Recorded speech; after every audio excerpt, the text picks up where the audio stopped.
de répit pour le président national du Congrès national africain pour les réveils du Congo CNARC, Aimé Pascal Mongolo Konda. Moins de 20 jours après avoir conduit une délégation de 33 personnes comprenant au cadre du CNARC et investisseurs étrangers et locaux pour une mission politico-socio-économique, Aimé Pascal Mongolo Konda, affectueusement appelé Aigle de Mai-Ndombe ou Lokoko Nyongo, a poursuivi son safari, cette fois-ci dans les territoires de Koutou, où il a conduit sa délégation dans la cité des Nyoki, Mongobele et enfin à la cité de Koutou. Objectif, parler développement et social, politique et unité de Mai-Ndombe. Comme à l'accoutumée, à sa descente d'avion à Nyoki, le samedi 19 novembre 2022,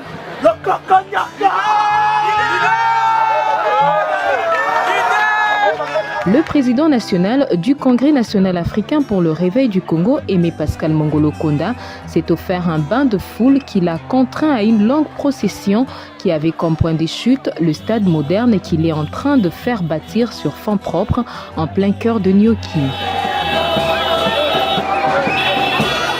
Je remercier musicien Awa Yamouyene en retracé historique du stade de Gaulle. Effectivement, avec Kougous, les chouchous de Nyoki, nous mettons la tour Awa. Ça m'avait indigné. Maintenant, il y a Nyoki 25e zone. Et Nyoki ne méritait pas un stade à modèle. Au moins, il n'y a pas de stade. Et s'il était, c'est la journée aussi là. Vous comprenez que même Vita, même Imana, même Azebaro,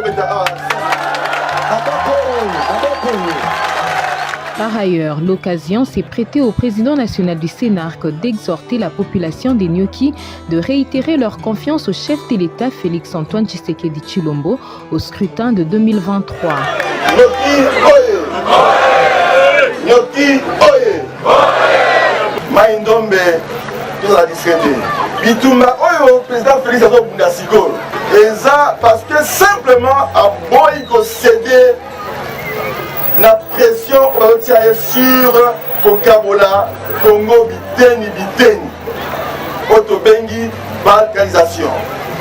Il a résisté et il a répété qu'à Kokena Logement, Tissou quand même jusqu'au sacrifice suprême. Donc, ça y est, chance, voilà. Dans le niveau de Mai-Ndombe, ce qui est réellement Mai-Ndombe, le président Aimé Pascal Mongo, tant que ma podame Goya, tu peux la président Félix Chance. Parce que vous ne savez pas que vous avez tant à ça là, seulement parce que ça a amour et amour. Et comme tu testes qui est, tout le monde qui est effectivement, à exemple, au bas, il va coquiller dans le Gonga Oyo, tu peux la chance. Mais Aimé Pascal Mongo a aussi appelé la population à l'organisation des actions qui témoignent de leur soutien au commandant suprême et au phare d'essai au front. Nyoki va se mobiliser pour la marche à soutien du chef d'État de la FRDC. Le pasteur Bossambela, comme un pinga, ils n'ont pas le temps à répondre simplement pour qu'ils aient la dignité pour les Congolais. Donc je voudrais que vous se mobilisez pour soutenir FRDC, on a la police, et sans Mango, il n'y a pas la sécurité. Faisant d'une pierre deux coups, Aimé Pascal Mongolo Konda, qui ne jure que par le développement de Mai-Ndombe, a prôné un discours d'unité, de paix et de rassemblement, sans lesquels le développement ne serait qu'un vœu pieux. Voilà, Nyoki, aspect, il y a développement. Il n'y a pas longtemps, au moins 10 semaines passées, en serre, il a dit structure le gouvernement. Où est l'électrification, c'est-à-dire courant dans les milieux ruraux. Et Nyokina, ville à Inongo, est commis classé parmi la priorité. L'électricité, elle peut permettre les binos. Pose à courant 24 heures sur 24, parce qu'il n'y a pas de développement sans électricité. On a inculqué bien la mentalité et puis on l'a retenu pour toujours. Soit qui va tenir aux provinces dans Nini, c'est sa réponse Mai-Ndombe. Soit qui va tenir au territoire dans Nini, c'est sa réponse Mai-Ndombe.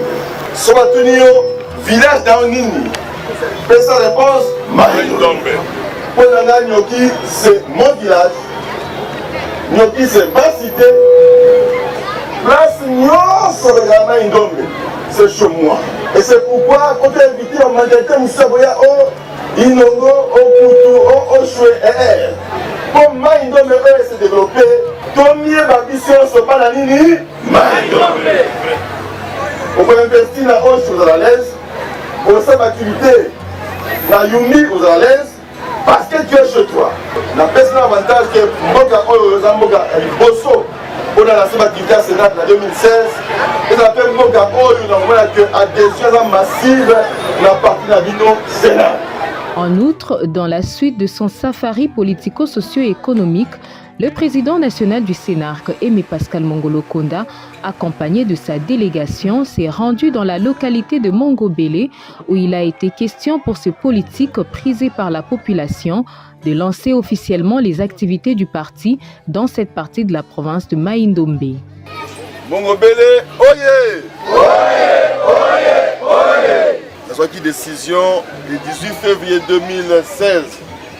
Il y a ça la partie au Bengi Congrès national africain pour le réveil du Congo. Dans mon cousin CNARC. La partie politique de Boni aussi au tali drapeau malam. Car il y a RDC, ils ont la couleur jaune. Mon IPA, mon autre mot que ils ont la couleur jaune. Mais mon autre eau et bois qui va rayonner en haut. La soso. Mais soso oh exemple nous avons fait mais ça qui a yemba. Mais soso azota là mon zoto. Et puis même la soso boboni yemba ngoyo et puis c'est pas ça faire ngwana. Voilà le scénario. Biso de bi na mboka soki soso et leli. Ça veut dire quoi? Congo est nini? Soso la bi bokeba Congo bo lamuka. Parce que vous avez mis, il faut que vous ayez au salam musala. Musala mokote la mukila est inutile. Musala n'y a son importance. Et ce sera bien autant que musala musala ne beaucoup comme na monzoto oyo pour la chose Sénat de lobby en travaillant. Tant que musala musala ne pour atteindre le développement. Et monzoto oyo ils ont symbolisé le développement. Mais et que vous allez développer la mongobélité, développement maté, il y a beaucoup de voter, mais pour l'air, il y a que vous allez développer pour la Mboka na biso. Parce que le Sénat n'est pas un parti seulement à Maïndo, mais c'est un parti national. Enfin, avant de boucler sa mission le lundi 21 novembre 2022, dans la cité de Koutou, ce grand notable de Maïndombe, Aimé Pascal Mongolo Konda, a procédé à la coupure du ruban pour marquer la réouverture à l'usage public de marches réhabilitées au port de Koutou sur fonds propres afin de permettre une meilleure circulation des usagers. Action qui lui a valu la reconnaissance de l'autorité traditionnelle locale à travers la remise d'un symbole du pouvoir. Il s'est de rappeler que l'étape de Koutou s'inscrit dans le cadre de la tournée nationale du président national du CNARC, Aimé Pascal Mongolo Konda, dont le point de départ est la province de Maïndombe, avec plusieurs territoires déjà sillonnés. L'étape de la Chopo, des Kasaï, du Congo central et de l'espace Grand Katanga figure en pole position dans son agenda calé.